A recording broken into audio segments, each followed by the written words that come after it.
Hello, you wonderful people, and welcome to another episode of Crime Centric. This being a show where I talk about crime dramas that I watch. For today's episode, I'm going to talk about the latest episode of Lethal Weapon as well as the latest episode of Bull. Like always, I'm going to talk about something that you want to listen to. You can always look in the description down below. I include a time when I start talking about each of the respective shows. So, for example, if you want to hear what I say about this week's episode of Lethal Weapon, you can skip to what I say about this week's episode of Bull. But the first thing I'm going to talk about is this week's episode of Lethal Weapon. A great episode with a lot of interesting things that went down that, well, first of all, obviously this case deals with like the wife of a very prominent guy. The family is the Conlins. I guess they're like, it seems like they're kind of like a pharmaceutical, like the husband runs like a huge pharmaceutical company and his wife was kidnapped. His wife was being kidnapped by the AFT, the same group that Riggs' dad has associations with. It also turns out that Riggs' dad is actually here. Yes, he's still in prison, sure, but Riggs had him transferred to a prison in LA, which is interesting. Because I don't think that's kind of got brought up subsequently since him being stabbed. So it's kind of like, oh, I just assumed he was still in Texas too. But that whole situation leaves Riggs conflicted on many different levels. He even has that nightmare at the beginning. Because for him, it's like both his worlds are there. Like the crap associated with his dad and his new family, that being the Murtaughs. And he's worried about those two lives clashing. He doesn't want those two to like intersect. And that's what scares him. Like, you know, because he doesn't want anything, because he even having his dad being in the same area as a Murtaugh scares him because of what that could mean, you know. So, and it's just so interesting to see that come up as a fear, which I guess is foreshadowing the episode, because the people higher ups kind of dealing with this whole situation are like, okay, we're willing to help because we know that your dad has connections. So if he helps, we'll actually free him from prison, which obviously leaves Riggs very conflicted, because it's like, does his dad deserve? Because I was an idiot. I didn't think about it, because I assumed his dad went to maybe it came up before, but I assumed his dad went to prison about the whole situation with him. But it's like, of course not, because like, you know, Jake's the one that kind of went to prison. Like, I don't know whether his sentence was lightened because of the circumstances or not. But it's like, no, his dad went to jail for like armed robbery. He says it was more so because he was there. He wasn't directly involved, whatever the case may be. He might have been a getaway driver. Nevertheless, I don't believe that. But nevertheless, the case gets complicated for Riggs on the level that he ends up finding out he actually has a half brother out there, which I'm sure for Riggs, what bothers him the most is because it's like, you had the audacity to go off and another kid after the hell you put me through. Because, you know, for him, that's probably why he wanted to talk to Garrett. It wasn't just because his dad was like, oh no, look out for him. Look, it's like, no, because I think as it's like, I am your brother. I, you know, want to make sure everything is okay, because he says that Garrett wasn't a part of that life. Like, he tried to keep Garrett away. He's like, oh, I learned from my mistakes with you. And I don't, you know, you can tell Riggs doesn't 100% believe him. Sadly, he doesn't really get the chance to really talk to Garrett as a brother, because Garrett ended up, you know, getting hit by a taxi and kind of ends up in a coma from, you know, the episode. So he never really gets time to really kind of deal with that. I mean, it's a lot to process, because like I said, just in his mind, he will always associate, like, you know, it's just kind of like, my dad's a terrible dad. Like, I can't imagine him raising someone else, you know, so. But I think what kind of got to Riggs, because initially, like, his dad, Nathan, was getting pissed, because it's like, no, you can't, like, you're supposed to make the deal go through that I get out of here. The fact of the matter is, you're supposed to be taking care of Garrett. The fact of the matter is, you're happy about this, aren't you? You always wanted to kind of pay me back for all I kind of put you through when you were younger. And it's like, no, Riggs isn't getting any enjoyment out of this, because it's a, you know, he tries to make it seem like he doesn't care, because he's like, no, Garrett's situation is his own. He's the one that put himself here, because that's what Roger was saying. But, you know, you could tell the way Riggs was kind of reciting it, he didn't 100% believe it. Because, you know, he probably looks at Garrett as just kind of an innocent kid, that the only reason why he's mixed up in this world in the first place has to be because of their dad, that he's a kid that the moment, you know, Nathan was his dad, the moment he was born in this world, he never had a chance. That's probably what Riggs is probably thinking. I am curious about the mom situation too, because he even talks about the fact is that things between him and Garrett's mom aren't just where they, like, they're not, you know, it's just kind of like, I can't remember if he was kind of alluding that she wasn't in the picture, or just like things between them are just complicated, or the basic is kind of a story all on its own. So I'm interested in that, but Riggs ultimately does take the case. Like, it's hard to say whether he is doing it because he is trying to give his dad a second chance, or is it more so for Garrett because he actually saw that his dad actually legitimately cared for Garrett. So that's what made that final thing at the end, which is pretty badass. Like, I like the fact is that, like, while the dude was driving away with the truck, that Riggs was laying on top of it like that. I thought that was pretty slick. And having that fight while hanging outside of a door like that, even when it starts swinging open, that's pretty impressive. But the thing, he gave the guy a final choice because the dude was like, we know Nathan's the one that ratted us out. So if I go to jail, the first call I'm going to make is to basically put a hit out on him. The fact is, he won't be safe in or out of jail. But if you let me go, maybe it'll be a different story. But then he also talks about, because I guess everybody knows about Rick's situation, because he's like, yeah, I heard the stories about what kind of the hell your dad put you through. He was kind of a hot mess back then, wasn't he? So it kind of makes me wonder, like, because Riggs let him go, but I was wondering, is it because Riggs, because you could tell it is something to do with pointing out too. It's like, oh, you're actually kind of contemplating, because would it actually be better if I put out the word to kind of get your dad here? Because you could tell it left Riggs conflicted, because there's part of him is like, should I just let this dude get arrested? Because that's what I'm supposed to do anyway. And then my dad could die. So, but no matter what the circumstances are, no matter how much he hates him, that's still his dad, whether he wants to admit it or not. And you can tell that struggle, kind of like that conflict kind of, so Riggs is probably trying to not give into his like darker nature. And it's just kind of like, okay, you can go. But I'm wondering, did he let the guy go on purpose initially? Because it's like, okay, I'm not going to let my anger dictate why I'm doing this. So trying to do the opposite of what his dad would do, just in case it was someone he didn't like, so maybe trying not to give into that anger, he made this decision. Or did he do that because he knew the dude would reach for the gun? I don't know. It's kind of hard to say with Riggs which way he was going to let that play out. So maybe he legitimately was giving the dude a chance, but he knew there was a possibility that the dude would reach for the gun. Maybe he gave the dude the opportunity because he knew he would reach for the gun. It's hard to say. So there's that side of things, which also, let's just talk about the fact is that you do have things. Obviously, he gets released at the end of the episode. Nathan does. And he kind of joking. He goes, yeah, all of it kind of worked out better than I could plan it if I planned it. And Riggs was like, did you plan it? And he was like, be seeing you around, boy. And I'm like, because that was kind of in the back of my mind, because what were Garrett's words exactly? He's like, I didn't have a choice. And I figure like the person he probably wouldn't have much of a choice for is his dad. Like I said, I had this inkling feeling that this whole situation with his dad is 100% BS, trying to act like he's reformed and everything is so he can get his way. He knew he could manipulate this situation, especially because he could tell he was kind of worming his way into Riggs' life. So he probably for all we know, he probably set up the situation of him getting stabbed. Like all of this giving his old people up.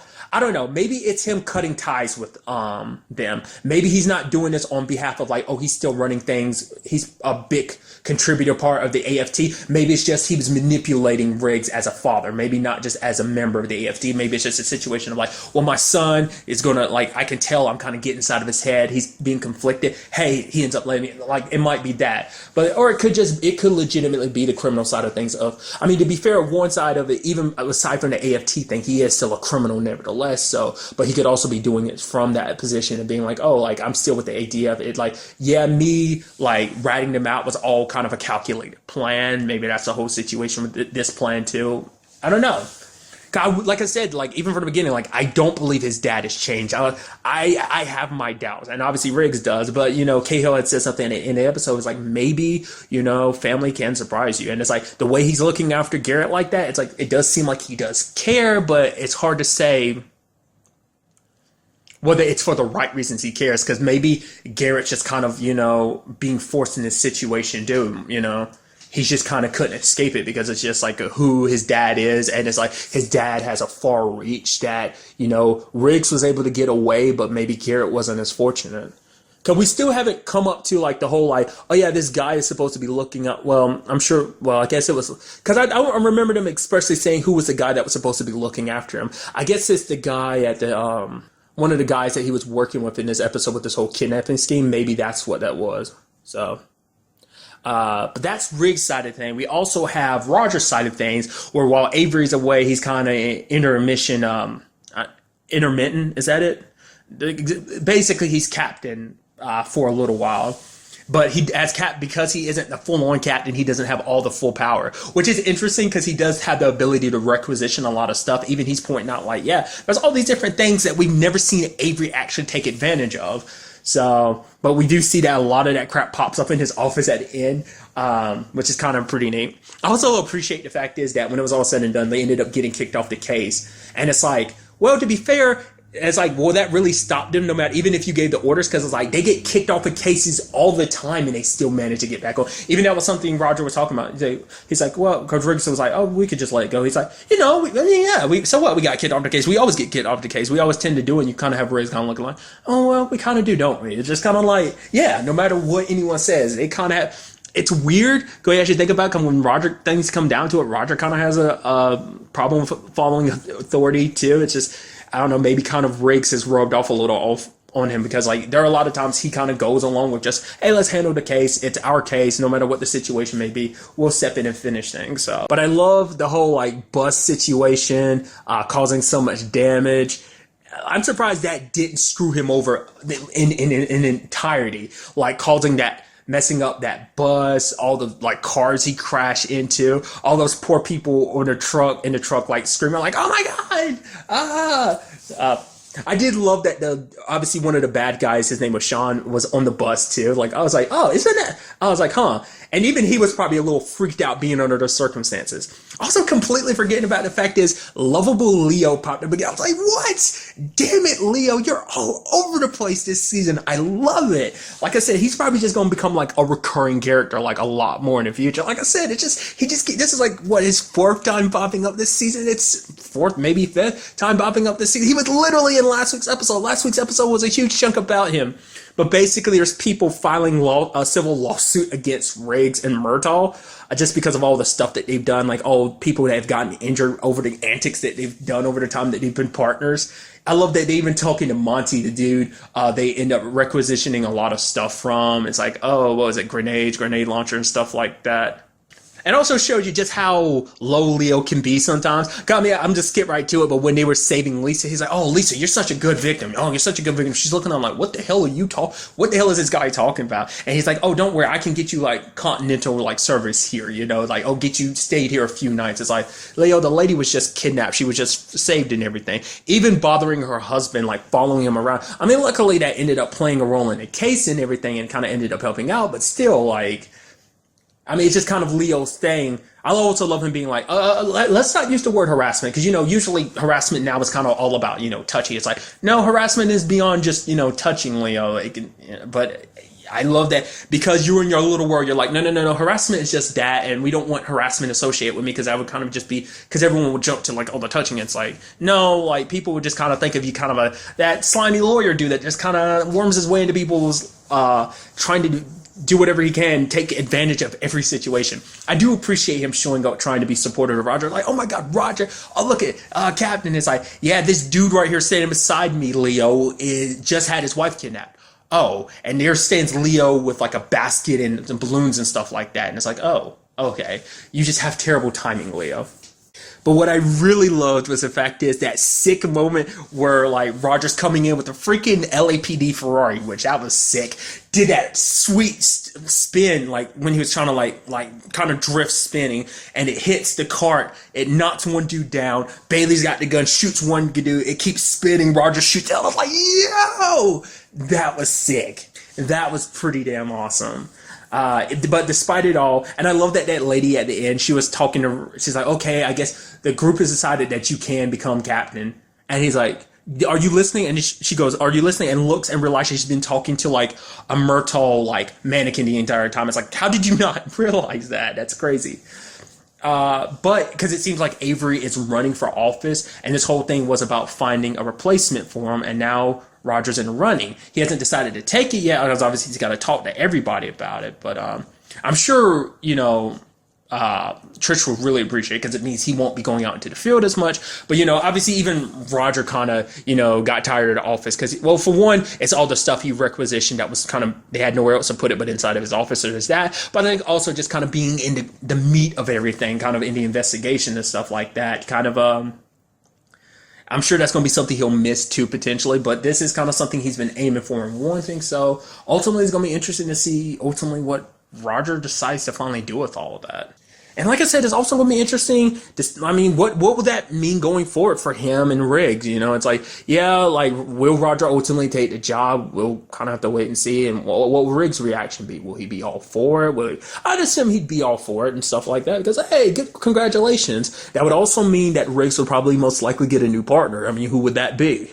would it be like a new cop that he be partnered with, or like I said, this all comes down to whether or not Roger decides to take the job or not. So we ultimately have to wait and see. But like also on Rick's side of things between him and his dad, between him and his brother, like where that whole story is heading.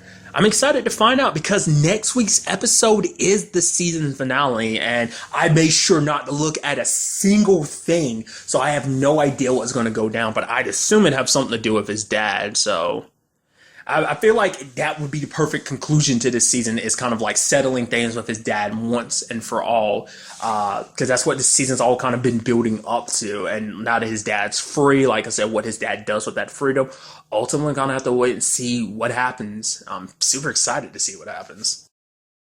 And now moving on to this week's episode of Bull, a great episode. This week's case has Bull taking on a client named Elliot, who's a mute, who's convicted, who's being prosecuted for like an extremely horrible crime. And because it is being tried as a federal crime, he is facing the death penalty. Which this whole case is interesting on many different levels. For one, how Bull actually met him. He actually met Elliot through when Bull wound up in prison, because he was kicking a vending machine because he was super drunk trying to get water because the vending machine ate the money. And it's like, I'm not about to put a damn 20 in that.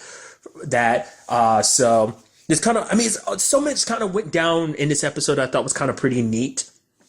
Because obviously you have Benny and Marissa kind of going hard on Bull on many different things. Because Marissa's talking about the fact is, once upon a time, Bull was someone that she looked up to, was so disciplined, but lately she feels like he's been falling apart. Like, in fact, past couple of years, but definitely like more recently, he's just kind of been not the same person. He's been drinking a lot, sleeping. Like, he's not kind of like on top of his game like he normally has been. Because the thing is, I'm trying to even remember, because it's been a while since I saw season 1, whether he was really like this in season 1. Like, obviously, we've seen him a lot more like that season 2, but I feel like he was a little bit like that, because it seems like it's not even just recently. I mean, it is recently that she's talking about it's gotten worse, but I think she feels like even the past couple years, even before the show even really got started, that during that time, he was kind of falling off a little bit in the time that she's known him. But maybe she's just specifically talking about season 1 and season 2. Like him drinking, his clothes not kind of fitting him as well. And like I said, so like sleeping in the office thing, just kind of being a little disheveled, and kind of being like, even though he's good, but not being the best he could be. And so for that, Bull, it seems like he's trying to show something not only to her, but to himself. So he comes in kind of a new man, which Marissa apologizes, but he's like, no, I needed to hear what you had to say. Like, it might, it's like the truth. The truth can be harsh, but a lot of times it needs to be said. So, because for him, he kind of really fell apart because he heard about his ex, Benny's sister, is getting remarried. And that's what the calls and stuff were about. But and Benny kind of says himself, she kind of chickened out, because she kind of took it as a sign of like, oh, the fact of the matter is I couldn't get in contact with Bull because he was kind of caught up in everything else. Like, he was kind of avoiding her at first because like, oh, is this alimony and stuff like that? But it's like, no, it was about this. But eventually she was like, it's a sign, so maybe I shouldn't have to tell him. So he ended up learning from Benny this episode. That kind of what set him off with the drinking thing. But like, everyone's kind of like, I don't know about it, because Bull's taking this case. Because the reason why he took it is he has this feeling that Elliot, because meeting who Elliot is, like the fact is, the kid, he offered him a smile, like offered him a towel to wipe his mouth from the vomit, and even gave him, I think, gum. And it's like that doesn't scream a killer, like someone who's being convicted of like these terrible things that he supposedly did, But for Benny, the hard problem is like, Bull does so much by himself. It's like, we used to be a team, but you went to the prosecutors, talked to them without talking to me. You took this case without talking to me. Like, it's just every decision Bull is making is on his own. It's like, I get it. This is your business. Fine and dandy. But the fact of the matter is, we're in this with you. And when you screw this up, you're dragging us down with you, because you're going to make, because I had a feeling that's why Benny was like, wait, this is a death penalty case? Because nobody wants to take a death penalty case, especially when you're on the defense side. I mean, hell, even being the prosecutor side of things, it can't be easy, because you're going to be the ones pushing for someone to die. In Benny's case, it's like, if it turns out that he dies, we're all going to take a little bit of that blame, because we're all going to walk away feeling like we didn't do what we could have done the best. So all of them are going to take that blame, and they're going to have to live with his death on their shoulders. And that's something that Bull didn't really consider when he took this case. He should have talked to each and every one of them, because it's kind of interesting. And I didn't even think about this until this episode brought it up. The whole aspect of the death penalty. Obviously, the death penalty is a very split down the middle. Well, probably not evenly split, but I kind of feel like it is an evenly split down the middle subject for a lot of people. People are for it, people are against it, just the pros and cons of the whole situation. But it's like, before jury selection for a case like this, they're like, okay, jurors, like, will any of you have a problem with that? It's like, that is something, like, it just never crossed my mind to think, like, because I don't think anything's ever really covered that before, being like, oh yeah, you need to determine that ahead of time, because some people might have personal reasons, other people might have religious reasons. Why? Because it's like, we don't know for sure that this will end with a death penalty, but in the case that it does, because it's actually the jury, not the judge, who ultimately decides whether the person goes to life in prison or whether they gets a death sentence. So that's why it's like, oh, will you be okay with potentially serving a death sentence? So that's why they have to find out who's okay with it and who's not.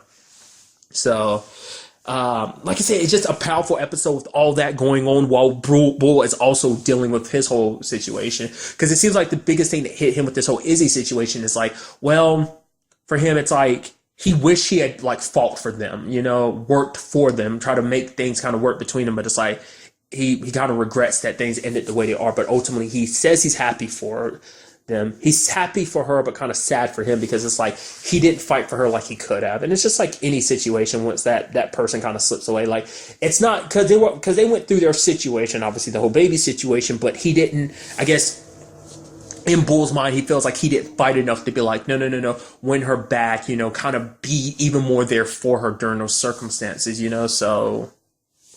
I mean, cause like I said, it's something we kind of noticed too. Like, he's kind of been on and off when it comes to relationships. Like, last season and this season, like, what about the whole, like, Diane? Is it Diana or Diane? I always forget, but like, he's kind of had on and off relationships with people. I mean, it was this season that he ended up hooking up with his ex, who also potentially, might be dying. So it's not been like, he hasn't been in a stable, like, full-on relationship, because there's kind of been some, oh, maybe there's something here, maybe there's not. Which kind of fits into the episode a little bit.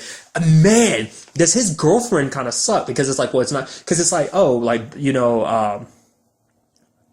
Chunk sits down and talks to her, and she's like, yeah, maybe this and that. He's like, okay, I mean, that is your man, right? And she's like, well, not really. He works construction. I'm a waitress. I mean, it's like, come on. And, it's not like people are lining up to sleep with him. It's kind of essentially what she said. I don't know if that was she said verbatim, but it was like, essentially, that's me paraphrasing. Could potentially be me paraphrasing, but that's kind of what she said. It's kind of like, basically, it is like monetary value why she's with him. It's like, I'm not really his girlfriend. We like live together because we sleep together, but that's about it.